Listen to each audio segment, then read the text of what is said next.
Hello, crafters. Big D here, and welcome to the very first episode of Building a Crusade. This is going to be a series of short episodes, maybe 10, 15 minutes apiece, where I talk about the process that both myself as an experienced wargamer and Lady D as an inexperienced wargamer crafted a new army for 9th edition Warhammer 40k.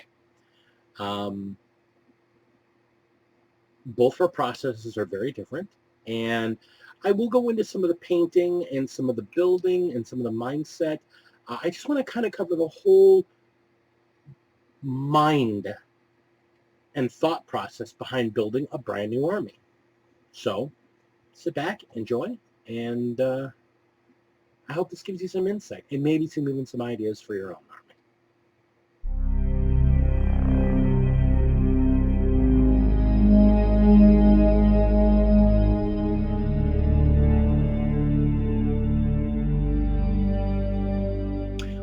All right, so in the first episode, we're going to talk about my army.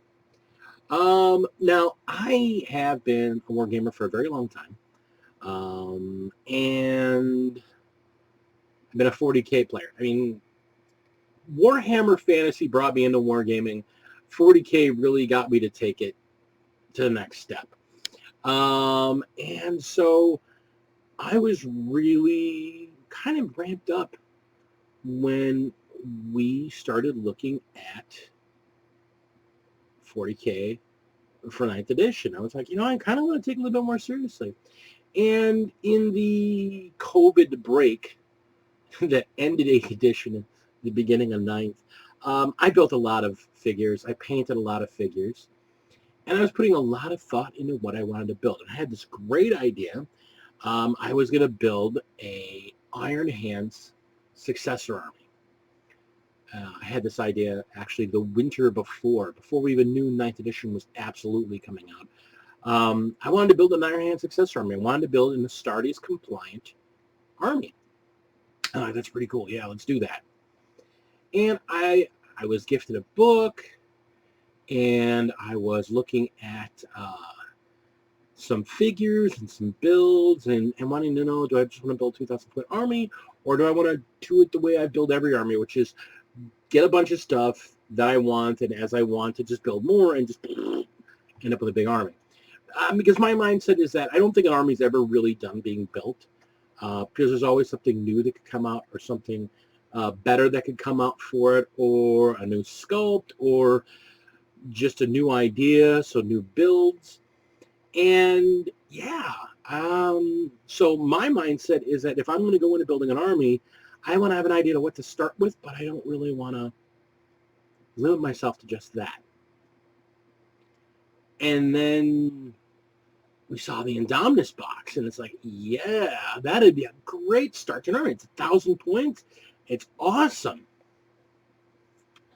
So I bought a box of Indominus, and I also bought a box of Tactical Marines, because I figured I'll work out a paint scheme on these Tactical Marines. They're smaller, they're a little harder to paint, and if I can get a good scheme on them, then I can definitely do a great scheme on these Indominus Marines.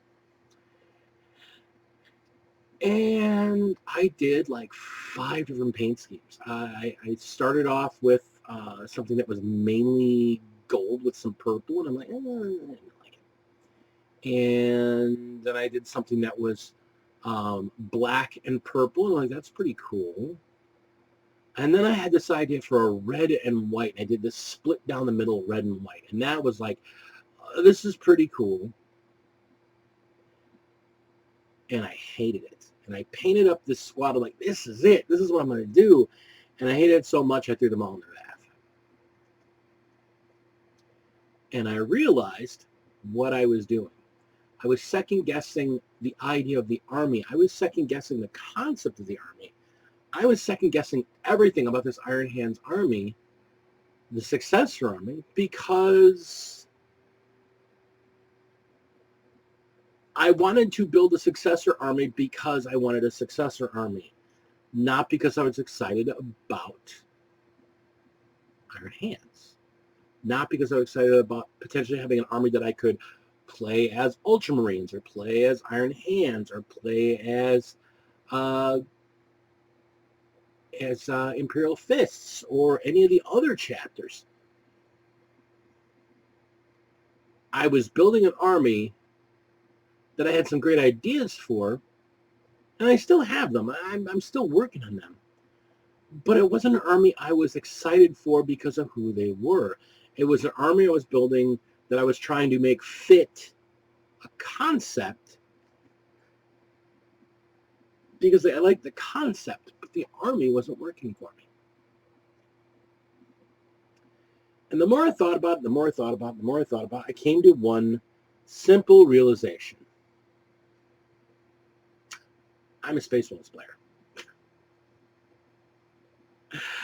And I know there's some of the gang in the Discord channels that called it. So what did I do? I decided I doubled down, and I spent an evening converting that entire Indominus box. I spent like a weekend converting that entire Indominus box into Space Wolves. So what did I learn? And I think this is the big thing any experienced or new war gamer can take to heart. Be true to you. Don't build an army because it's the new hotness. Don't build an army because it's the cool thing that, everybody's getting on this or everybody's getting on that. Build the army you want to build. Build the army you want more than anything else. Rule of cool is not just, hey, this looks great, and can I use it to count as this? Rule of cool is, I look at this army and go, this is mine. This is great, and this is what I want. So, yeah. I converted an entire Indominus box to Space Wolves, and I'm taking some Space Wolves figures that I had kind of half finished and went, I don't know if I'm going to work on them for a while, and I've pulled them back out, and I'm working on them. So, there it is. I think next episode, I will have some of these guys in paint, and I will go through my process in my design concept. So again, not something long, not big revelations or anything like that. It's just the mindset. It's all about, what are you doing to build your crusade? What are you doing to build your army for yourself? So, like I said, be true to yourself. Build what you're excited about. If you build something just to build something, you're going to fall out of passion with it. You're not going to want to do it. Build something you're excited to play with. Build something you're excited to do. It will make the experience better for you. So, I'm Big Dee, and this is Building a Crusade.